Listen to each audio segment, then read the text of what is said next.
And you are live here on News 90s on Joy 99.7 FM. And in the next few minutes, we'll be taking you live to Washington, D.C. and bringing you a live feed from the courtroom where former Finance Minister Ken Ofori-Atta is scheduled to appear before an immigration judge. We are going to be bringing you this live because we've seen that his lawyer is on standby. He has joined this virtual feed. That is an indication that Ken Ofori-Atta, his case is going to be called pretty shortly. You want to stay with us here on Newsnight for that. Also tonight, livelihoods and dozens of homes destroyed in Inferno at Circle VVIP Intercity bus station as firefighters struggle in a 3-hour battle to contain the blaze.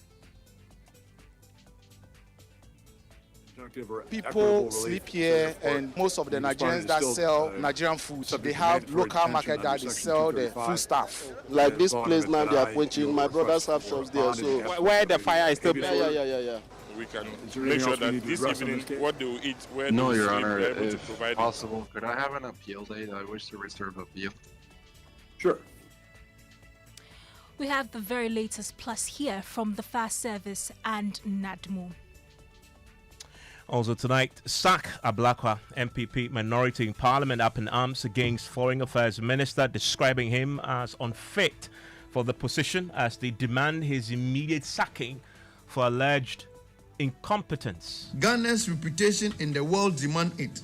Your foreign minister have outlived his usefulness. He has demonstrated beyond reasonable doubt that he lacks the temperament to manage complex bilateral relations. More as the minority also demands the recall of Ghana's ambassador to the U.S., Victor Smith.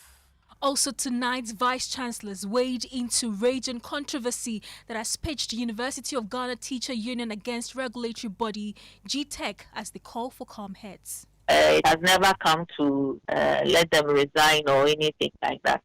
We are all trying to do the best for the country. So normally when issues like this come up, what we have always done is to engage, to talk, to brainstorm, to determine which way is appropriate for all of us.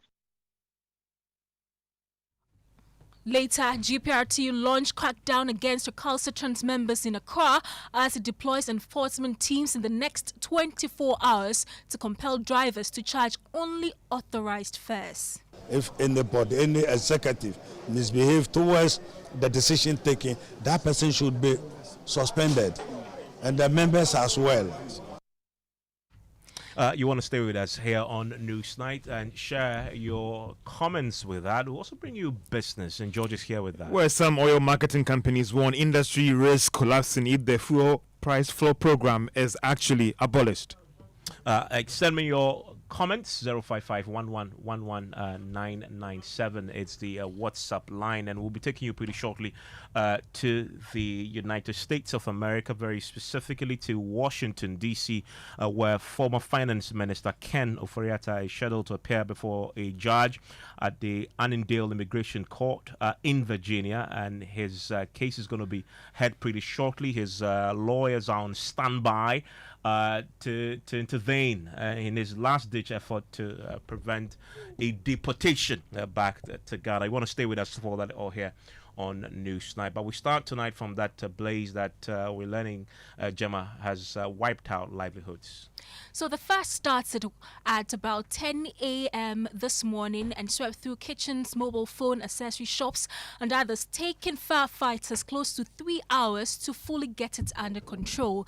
This is the third time fire has swept through structures at Circle in this month alone. James Aveji was at the scene of the fire and joins me in studio with details. James, first paint a picture for us, the magnitude of this fire and why the firefighters had to battle for close to 3 hours to douse it. Well, Gemma, so this is a place that is set up with wooden structures from plywood to other combustible materials, and this particular fire, these structures, we are told, are used for cooking and selling to the general public, as well as a sleeping place for other squatters in the area. It also has LPG gas cylinders in those structures, as well as fridges and all of that. And so that's where the things we are told that escalated the burning of the structures in this particular place. It started at about 10:30 a.m.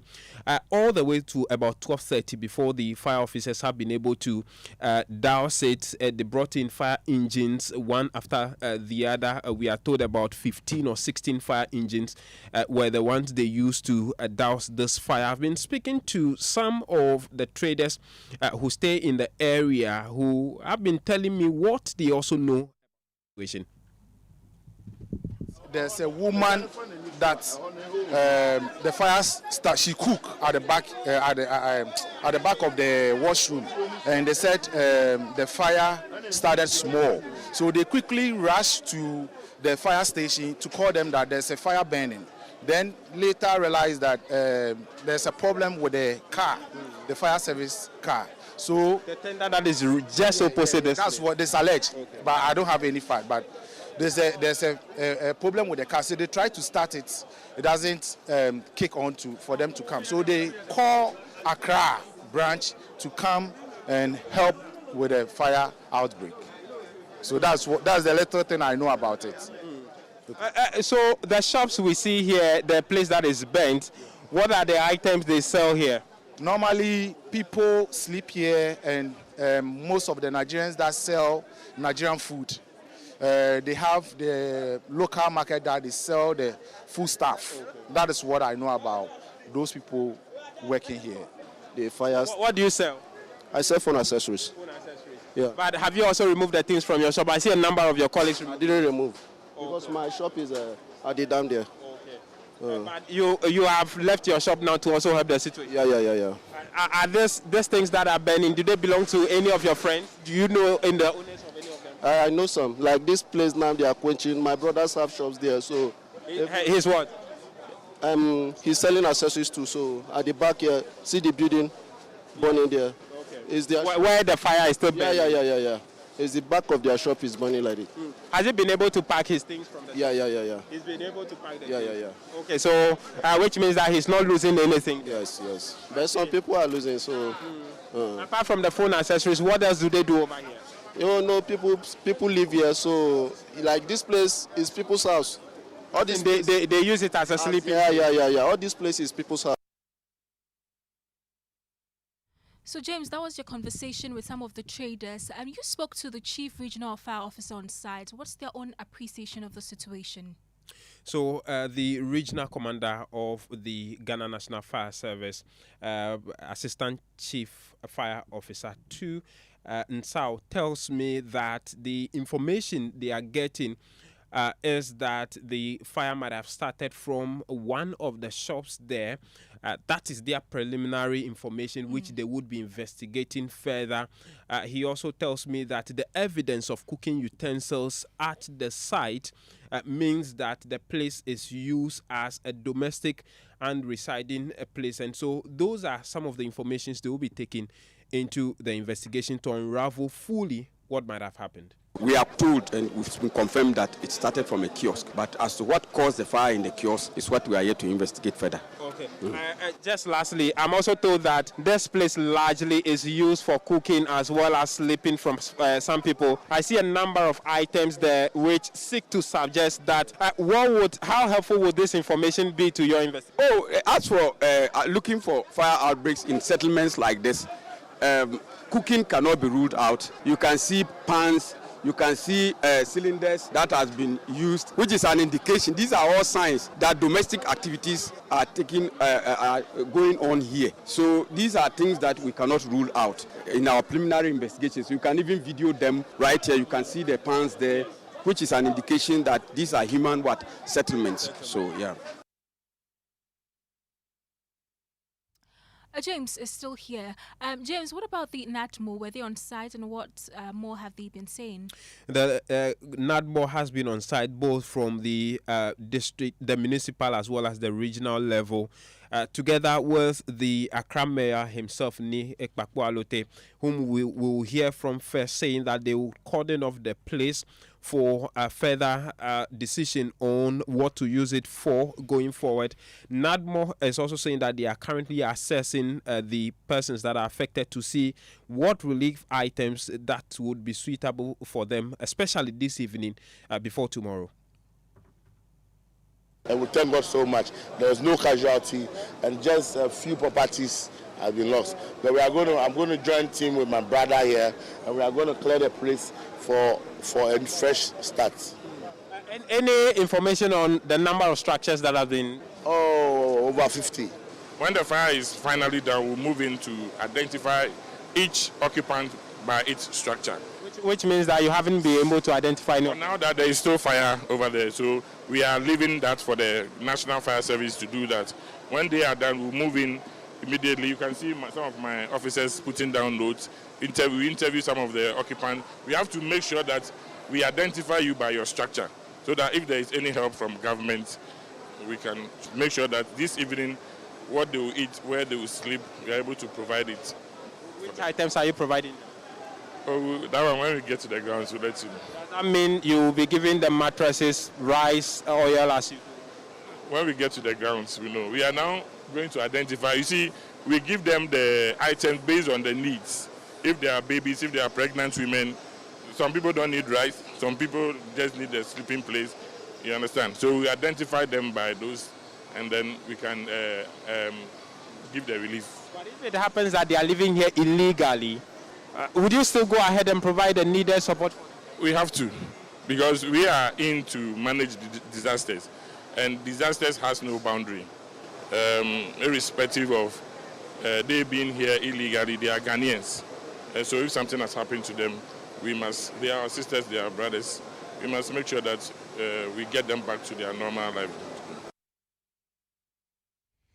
So we can now actually get to talk to Rashid Kwame Xiao. He is a Greater Accra Regional Commander of the Fire Service. Also joining us is Abdullah Larry. He's a Greater Accra Regional PRO of NADMO, because NADMO is also involved in trying to bring some relief to those affected. But let's get to the Greater Accra Regional Commander of the Fire Service now. Rashid, thanks for your time here on Newsnight. Do you have any preliminary information about what might have started this fire? Okay, so good evening to you, and good evening to your cherished listeners. Just like the interview I granted to you at the fire ground, what we had was that there is this Nigerian lady who resides in the kiosk over there, and then that is where the fire erupted from. And there are investigations, preliminary investigations at that. To add to what I told you this afternoon, she was cooking and left the food unattended to, and that is our preliminary findings, and that is what caused the Inferno that we all saw this afternoon. And so far, that is what you suspect. This must have been fire from this cooking that was happening close to this site. I can't hear you. Can you hear me? So far, as far as your preliminary assessment is concerned, it's fire coming from cooking at the site. That is our preliminary investigation. I told you in the afternoon it erupted from a particular kiosk, and now I am not adding on to you that what the person residing in that kiosk was doing was that she was cooking and left the food unattended to, and that is what the result that we saw this afternoon. But of course, we have not closed our investigations. We will continue and make our further investigations. And if there's anything that we need to add or we have also found, we'll make it known to you, just like I did this afternoon and this evening that I am giving out to you. Our reporters on the ground say it took you about 3 hours to get it under control. What made it so difficult? You know, firefighting in the slum areas, there are so many obstacles and then the hindrances to the effective or smooth operation. Number one is accessibility to the place. We could also only access the place through the main road. Pedestrians and occupants of the place, Circle has a lot of young men. They wouldn't allow us to do the firefighting. They were interfering. So we had to call for police assistance other challenges that we face that belong to the firefighting was also accessibility to water. There was no water around. We need to commit to Kukumlimli and its environs to go and get water to come and then extinguish the fire. And that explains the numerous fire tenders that we mobilized and the private tankers that also came from KMA to come and assist. We understand that this is the third fire incident at the area. In fact, on the 2nd of January, there was a fire incident at the VVIP station. Why is that? You are asking why there are fire outbreaks in that area? At the same spot? Yes. Like I told you, that particular place is supposed to be a market. And if we want to define a market, it is a place for buying and selling. But this is a situation that a market is also being used as a dwelling place. And dwelling places, people are ironing because they need to wear clothing. People are cooking because they need to eat. If there is light off, they need to lit candles. If mosquitoes are disturbing them, they need coil to wide away mosquitoes. So when these activities are going on, you are mixing human settlements with markets. Unfortunately, that is what we are experiencing, and that is what is causing the fire. So then, until we are able to dedicate and say this is a market, it is meant for buying and selling. It is not for people to come and recite there. I showed your reporters extinguishers that we had retrieved from the fire outbreak. It's a threat to firemen. They were exploding. LPG cylinders were exploding here and there. We took not less than 30 to 40 cylinders from there. You see, these are all assurance that will increase the burning. So when these things are there, you don't expect to get any good results than what we saw this morning, unfortunately.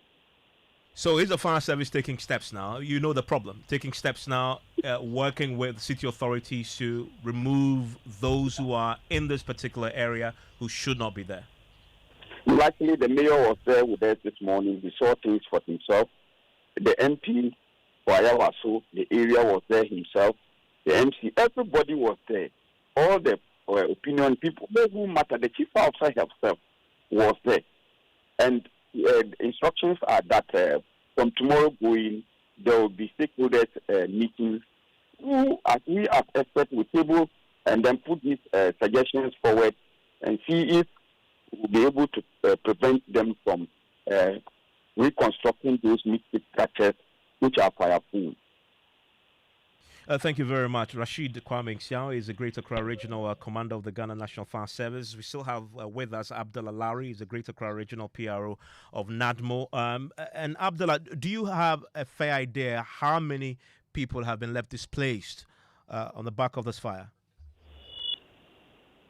Hello, James. Hi, Abdullah. Can you hear me? Yes, I can hear you now. Do you have an idea how many people have been displaced?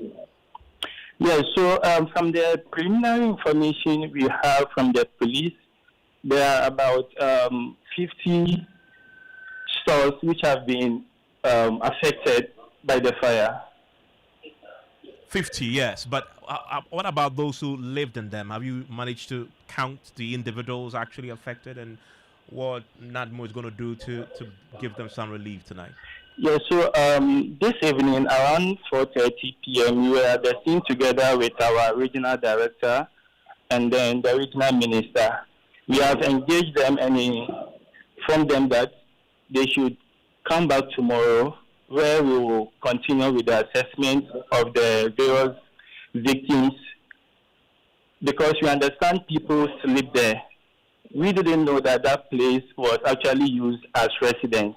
But from the assessment of the incidents on site, we found out that people actually sleep there, and we are unable to provide the accurate details of the number of individuals who sleep there and have been affected. So hopefully tomorrow, once we engage them again, we'll be able to identify them and their various structures which have been burnt down. Others are wooden structures, others are the metal containers. Happens to them today? You're talking about the measures you're going to put in place tomorrow. What happens about tonight? For tonight, unfortunately, that place isn't earmarked as a residence, actually. It's a marketplace. Upon assessing the incidents, like I mentioned earlier, before we found out that other people reside there, there are squatters there. Unfortunately, we wouldn't be able to provide a sleeping place tonight. We have informed them about this, and they have also agreed with us that they will find a place and come back tomorrow so that we continue with their assessment, and then we know the kind of relief items we give, because there are people who engage in business and others who sleep there. So the relief items will differ by their needs. Business people might need some sort of financial support, while the residential people who have been affected might need relief items from food and something that has to do with clothing. Yeah, so we will complete the assessment tomorrow, and then we give them the specific relief items they need. Abdullah Larry, thank you so much for your time. He's the Greater Accra Regional PRO for NADMO. And you're still live here on News 90 on Joy 99.7 FM. We're watching very closely what is happening right now at the Annandale courtroom, where we're expecting former Finance Minister Ken Ofori-Atta to make an appearance pretty shortly. We have an update for you on proceedings so far. My colleague Caleb Ziblim is with me in the studio.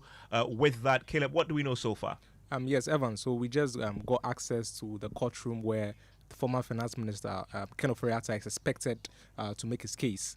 And while monitoring the proceedings, his case has not yet started, but we've seen that his lawyer, Inayat Kasimi, who I spoke about earlier, he's a former Afghan minister and a lawyer at Whiteford in the Washington, D.C. area.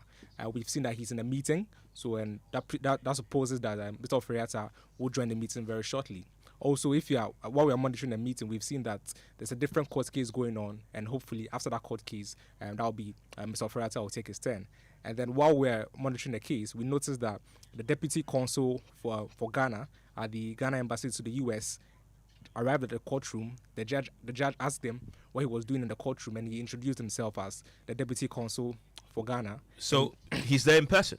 He's there in person. Although this is virtual. In fact, Ofori-Atta's lawyer appears to be joining virtually. It's virtually. But the consular officer, the deputy, ambassador there, I believe, that's how he introduced himself? He introduced himself as the deputy consul for Ghana. Okay, deputy Ghana consul. Embassy. Is there in person. But there's a background to this, because we have reached out to the Ghana embassy in Washington to get clarity on whether they're going to send a representation. What did we learn? So we know they offered, and Mr. Ofori-Atta turned them down. But after speaking with Mr. Victor Smith, the ambassador to Washington, to the U.S., he informed us that even though Mr. Ofori-Atta had denied this consular service, they will still go there either way. And this has confirmed that Ghana is still representing Mr. Ofori-Atta, giving him consular services, even though he declined it earlier. Okay, and so we're now just simply waiting for his case to be called. And what will happen, as we know, is that Ofori-Atta will join from his detention center. Yeah. That is the Caroline Detention Center. And from what we've seen, the detainees are dressed in official, attire, which you wear when you are either a convict or you are serving time or you are in an ICE detention facility. They appear to be in yellow. And this, all tracksuit yellow. Yeah. That he appeared. So if you watch the movies in the US, that's what the prisoners appear to wear. And at least all the detainees who have appeared, there's currently a case that's currently being heard. This individual also joined virtually. He's seated quietly, looking into his camera. He's wearing his short-sleeved yellow, and looks like an all yellow, suit, not a suit, an overall. An overall. I was going to say Gemma could describe it better because I know she's into fashion, but it isn't at all. And nothing fashionable about this. This is just what you wear to mark you as a detainee.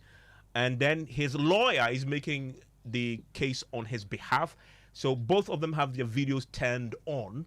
So you can see the detainee seated, looking pretty morose, whilst his lawyer obviously is making his case from the comfort of his office. The judge is there listening, because you also have a wide view of the courtroom itself, with the judge seated. So we're expecting that this will be same for Ken Ofori-Atta when he shows up from his Carolina Detention Center in his detainee uniform, yellow, with his lawyer Anayat Kasimi, also putting on his camera, and let's see his face, making the case for him. His lawyers in Accra, particularly Frank Davis, has said to us on Top Story that this is actually an adjustment of status hearing.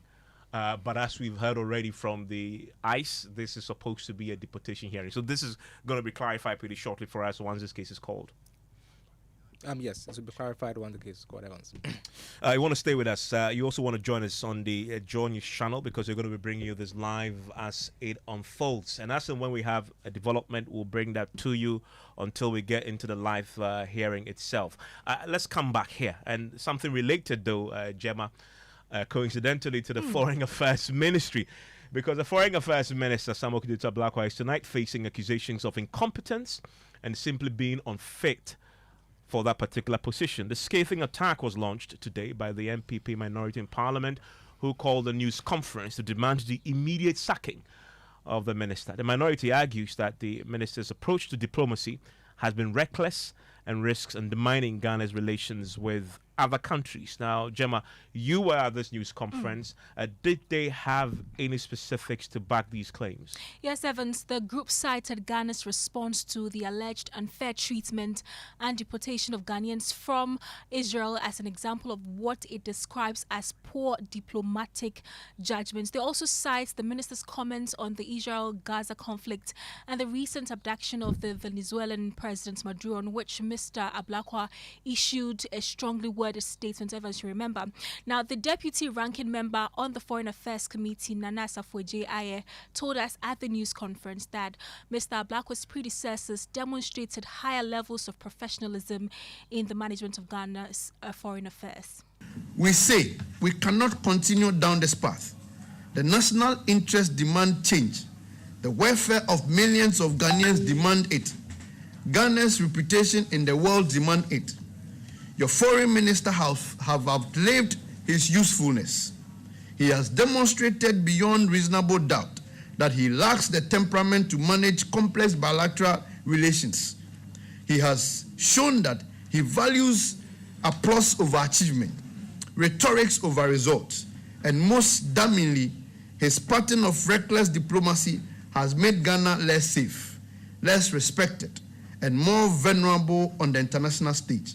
The minority therefore calls on you, Your Excellency, to remove Samuel Okudzeto Ablakwa from the foreign minister's portfolio immediately and appoint in place a competent diplomat, a proven experience, a steady judgment, and a genuine commitment to a genuine person of commitment to Ghana's long-term standing interest over personal political theater. Furthermore, we call on civil society organizations, professional associations, diaspora groups, and all patriotic Ghanaians to add their voice to this demand. This is not partisan matters. It is a matter of national survival. Well, the group also called for the recall of Ghana's ambassador to the United States, Victor Smith, and they're asking for this to be done immediately. We can get some further clarity on this, Gemma. So the deputy ranking member on the Foreign Affairs Committee, Nana Asafoye-Aye, who addressed the press, has joined us.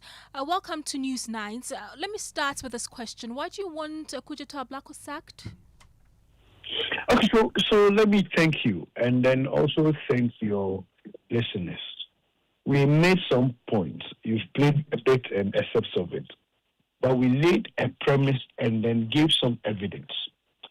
Our basis and point was that, look, ever since you took office as a Minister for Foreign Affairs, Trump administration has given several indications on visa sanctions. In fact, we had 5 years visa, and then they reduced it to 3 months. We had multiple visa, and they reduced it to single entry. These are terms, and we've seen this thing happening with Trump. He uses the visa application or the visa regime to bargain, to do a lot of things. So your job as a Minister for Foreign Affairs is to study this pattern, set up a committee or a team, constantly engage the Putus or Washington to ensure that we are always at the safer side. Now, you see, we also laid a basis to prove that U.S. is one of our biggest remittance base. Annually, globally, we get 6.6 billion from remittance. Only from U.S., we get 2.5 billion from U.S. These are not loans. They have no conditionalities.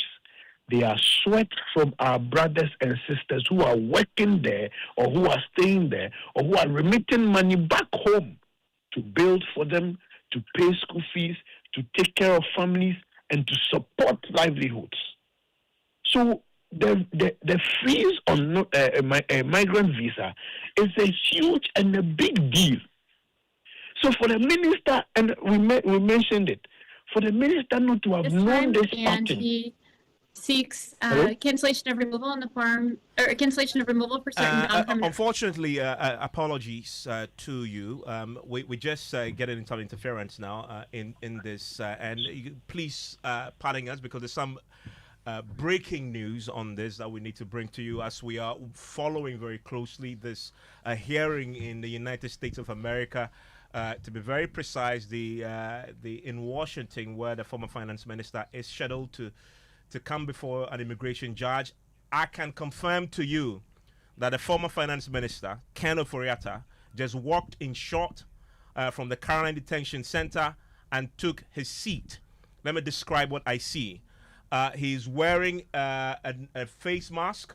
So this is what you typically wear when you have COVID, what we all wore and bought. As I currently speak to you, one of the, you have this stretcher that goes behind your ear, two of them, that locks it in and covers your nose and mouth. One of them is loose. The other is grabbed onto his ear still. And he's seated very calmly. He walked in. He's wearing his detainee uniform, it appears, or something that looks like that. He's walked out now. He came in a jacket that was on top of that. He had a white nose face mask that was on, which I described for you. He looked calm and he took a seat, and he's now just gotten up again and left the shot. So that's what we see from the courtroom where Ken Ofori-Atta, the former finance minister, had just walked in and he took a seat. You remember that he's been detained at the Caroline Detention Center. He walked in confidently and sat in his seat. He appears to be wearing, Gemma, you saw that. He appears to be wearing his detainee uniform. The other gentleman whose case was being heard before he came in was in a yellow overall. Right. He appears to be in a black overall, short sleeves as well, but he had a jacket on it. And the only distinctive thing I had described for you is that he had his nose mask on, a white nose mask. He sat down and one of the straps to the ear was off, but he was on. He just got out of shot now. When he comes back in shot, I'll bring that to you. We're keeping a very close eye on this. You can also join us on the Journalist channel and watch us unfold. It's not always you have a former finance minister in detention who appears on the live stream before. He's come back now. I can confirm he's in an overall. He is in a detention detention uniform. In the detention uniform. He has his spectacles tilted on his forehead. He's taking his seat now. I'm talking about Ken Ofori-Atta, and he's looking straight into the camera now. And this is black with white buttons, with the top button close to his neck open. He's now trying to adjust his nose mask to cover his nose and mouth more appropriately, and he's seated there, just like the other detainee, by the way, looking pretty calm and into the camera. This is an indication that his case is going to be called anytime soon. And I can also confirm his lawyer is in the room, Anayat Kosibi, not in the room on the virtual link, the WebEx virtual link, and he hasn't activated his camera just yet because the case hasn't been called. This indicates to me that his case is next, and so he's asked to sit for this case that is currently being heard to be wrapped up. And the lawyer, obviously, from all the cases we've seen, the lawyers also turn on their camera. But if you're just joining us, breaking news from the Washington, I can confirm to you that Ken Ofori-Atta is currently seated in a room from the Caroline Detention Center, appearing before a U.S. immigration judge. He is in a detention uniform. It's black with white buttons, short sleeves.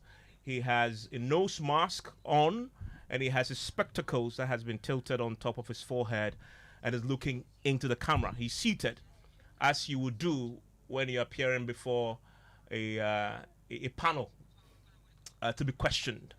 You can just create an image in your head. He has both hands appearing to rest on the arms of the chair he's seated on, and he's looking into the camera now, looking very calm. He came in first and left, and has walked back in. He is now moving some. He has some documents in front of him. He's looking through it now as this happens. I'm gonna bring you the feed now, and let's listen in, and I can fill it in as and when I have to. Muchas gracias. Thank you, Your Honor. Thank you, Mr. Anderson. Have a great day. Take care. Thank you. You too. The matter is adjourned.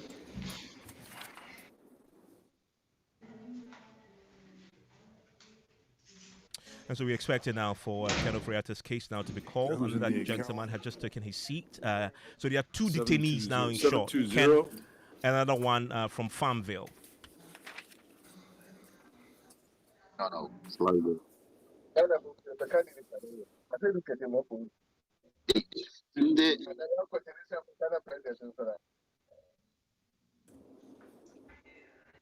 Who's in Farmville? 148.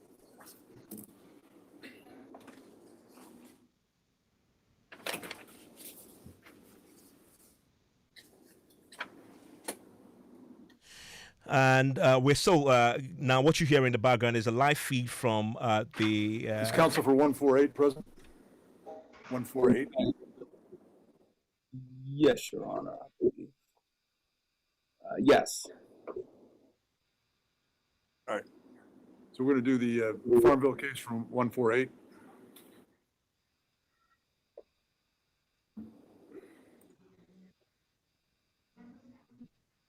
Well, 148 is a number for another detainee. They're not even calling them by name. They're just simply numbers now. That's Ken Ofori-Atta's lot tonight. He's a number.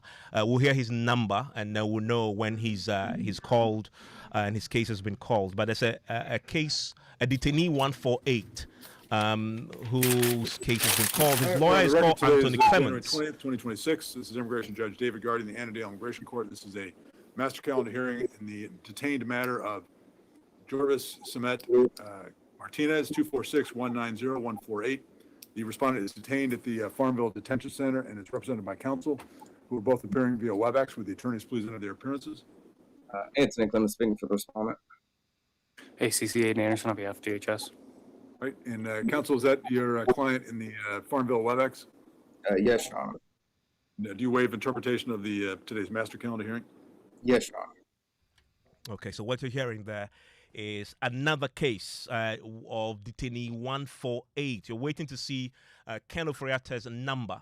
As I say, is a number. He's going to be referred to as a number, simply 148. Whatever it is that his number is will be called, and then his case will be up. I can describe for you now what I see in my shot. He's still seated very calmly. He has a pile of documents in front of him, Ken Ofori-Atta, former Finance Minister. Very calm. His demeanor, from what we know as a finance minister, hasn't changed. He comes in quietly, he sits quietly, his hands are rested on the arms of the chair, and he's wearing his nose mask, white one. His spectacles have now been moved straight onto his eye now, because at some point I saw him reach out to get his pen and read through some of his documents before him. His lawyer is still there. I see him already joined virtually. And by the way, the other case has been heard is from the Farmville Detention Center. There are two major immigration detention centers in Washington, in the Virginia area, the Caroline Detention Center and the Farmville Detention Center. The Caroline Detention Center is where Ofori-Atta is currently, and that is an area that is renowned to be to have a situation of overcrowding. In 2025, in the at the peak of Trump's immigration crackdown, they had exceeded their limit by more than 10 detainees. And we spoke to the immigration lawyer last week, who told us that the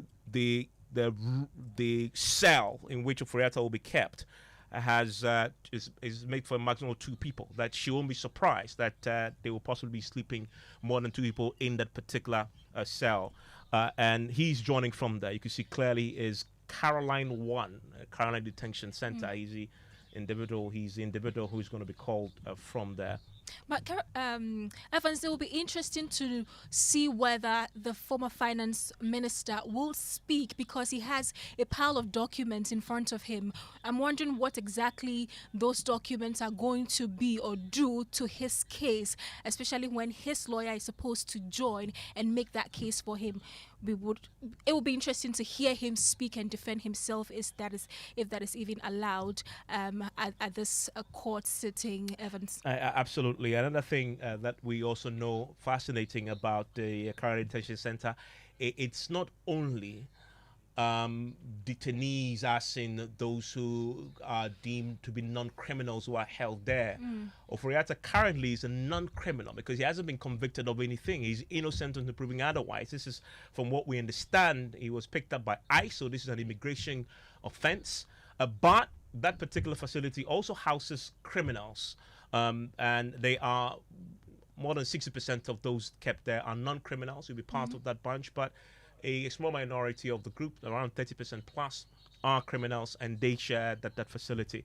And we'll wait to see what happens when this is called. I can tell you that he's reached into the bottom of his detainee uniform and scratching it a bit, and also trying to fix his arm, his short sleeves.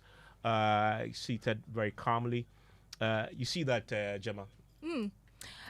He still has his nose mask on, but he's very calm as usual. We know the finance minister to have this calm demeanor all the time, even in the midst of chaos. So he's calm and has the nose mask on, a pile of documents in front of him. He looks calm. His lawyer is not he's still on, but his video is not on yet. The case is yet to be called. Now the immigration judge is hearing another case. We don't know whether that is right, or Ofori-Atta's case will be right after what has been heard and now. But that's the situation at the courtroom. We do know that the Ghana's embassy has sent a consular there to provide that service to him, which he refused some few days ago, Evans. Yeah, I mean, and Victor Smith, who is the ambassador there, explains to us, yes, that he's rejected the offer for assistance from the embassy, but they will be there to observe, and they have formally been introduced. We're going to take a break for business, and we're going to keep an eye on this. Indeed, when his case is called, whatever is happening, we will bring you the live feed from that courtroom where Ken Ofori-Atta is billed to now appear before an immigration judge. He's seated, by the way, very calmly waiting for his case to be called. George Wafe is here with Business. George. Hi, Evans. And coming up in business, some oil marketing companies warn industry risk collapsing if the fuel price floor policy is abolished. And newly sworn in president of the Ghana Insurance Association, Boatema Bafwewa, highlights new wave of products aimed at expanding coverage. The business news on Newsnight is brought to you by MTN Business. Welcome to the new world of business. Kingdom Books and Stationery, your number one-stop shop for all your office essentials, Syntax Tanks and Pepsodent, Herbal and Charcoal. Je m'appelle. Je m'appelle. Je m'appelle. Mappe. Et mappe. Hey, Asamo. French idiot. This is a midi croissant. Meet Aja. She makes sobolo in a small shop in Kaswa. She's going places with MTN Ejumapa. Now, she's learning French kakra to teach her francophone customers indigenous recipes. Watashi no namae wa. Watashi no My boy. Whoa, she's learning Japanese too? Watash. What? If you're a woman with a small business, join MTN Ejumapa today by dialing *5060# and enjoy 150 megabytes data, a lifestyle bundle for social media, free MTN to MTN calls every Monday, and an insurance cover. You will also gain access to expert training, discounts on digital tools, and financial support to grow the business of your dreams. Terms and conditions apply. MTN. Hey, Andrea, challenge these days, new level crowd. Where did you pass? Me, pass somewhere. I just switched for a better life. Hey. I switched for comfort. Look, your salary deserves better. Switch? Yeah. How do you mean? I switched my salary account to Fidelity Bank. Oh, okay. And that's my jackpot. I get higher loan amounts with lower interest rates, as well as personalized financial support. They gave me a loan to expand my side hustle, and the terms are just flexible. Wow. Your salary deserves better. Oh, my salary deserves better. You see the way you are smiling wide? Yes, I will switch and smile wider. Your salary deserves better. Switch to Fidelity Bank today and enjoy lower interest rate, car and home loan, personalized financial support, and a smile that lasts. Switch and smile wider. Fidelity Bank. Believe with us. If I believe with us, Fidelity. If I know I dey your side, Fidelity. At Star Oil, we believe fuel is not just a commodity, it is a lifeline. Every cedi saved at the pump is a cedi that helps a mother send her child to school. A farmer transports food to the market, or a young entrepreneur deliver their first order. Our mission is to make fuel more accessible by offering consistently competitive prices, helping ease the financial burden on Ghanaian households. In a country where transportation costs can consume nearly a third of household income, this is not just business. It's a social responsibility. Star Oil, still quality and affordable fuels for all.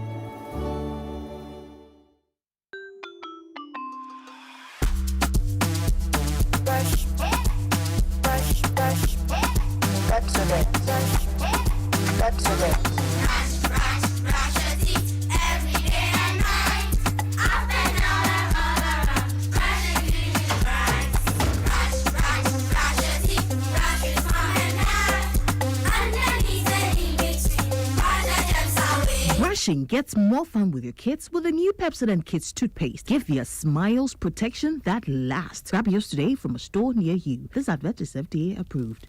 First Sky Group, a wholly owned Ghanaian company made up of First Sky Construction, First Sky Bitumen Processing, First Sky Commodities, Volta Serene Hotel, Western Serene Atlantic Hotel, Serene Insurance, First Sky Energies, and Federal Rural Bank warmly welcomes you to its 23rd Thanksgiving service on the theme Proclaiming the Mighty Deeds of the Lord, Psalm 71:15-16. The Thanksgiving service in two parts will be hosted by the founder and executive chairman, Mr. Eric Sadi Kotoche. The first part begins on Friday, January 23rd, 2026, and all night from 10 p.m. to 5 a.m. at the Trinity Temple Assemblies of God Church, TTAG, Community 10, Tema. Ministering in Word, Reverend Mark Sisse, Assistant General Superintendent, Assemblies of God, Sierra Leone, Reverend Aaron Fant, Senior Pastor, Wind and Fire Sanctuary, Assemblies of God, Temalo, Ghana, Reverend Sujit Alex, Famed North Area Leader, Assemblies of God, UK. The second part continues on January 25th, 2026. There will be a Thanksgiving service at the main auditorium of the Accra International Conference Center. The time is 10 a.m.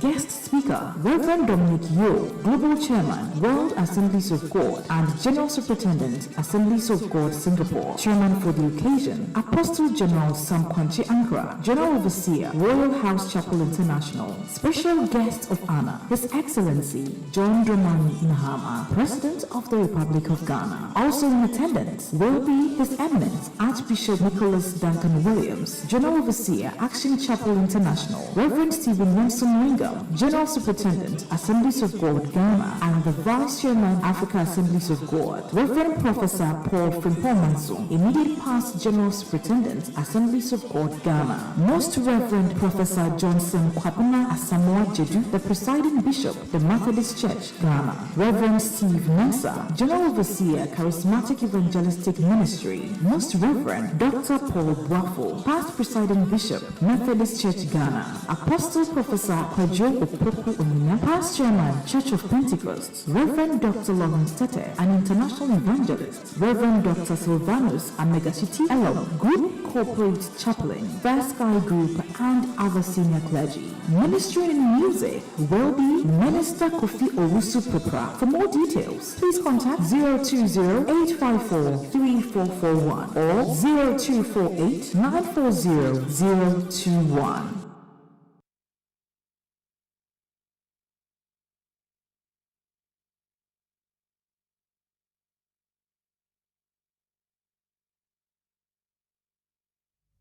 And you're welcome back to Business on Newsnight. Now, some oil marketing companies are warning that the risk of collapsing if the new fuel price program is removed by the regulator. These concerns were captured in an industry document requesting for an emergency meeting. Details in the following report.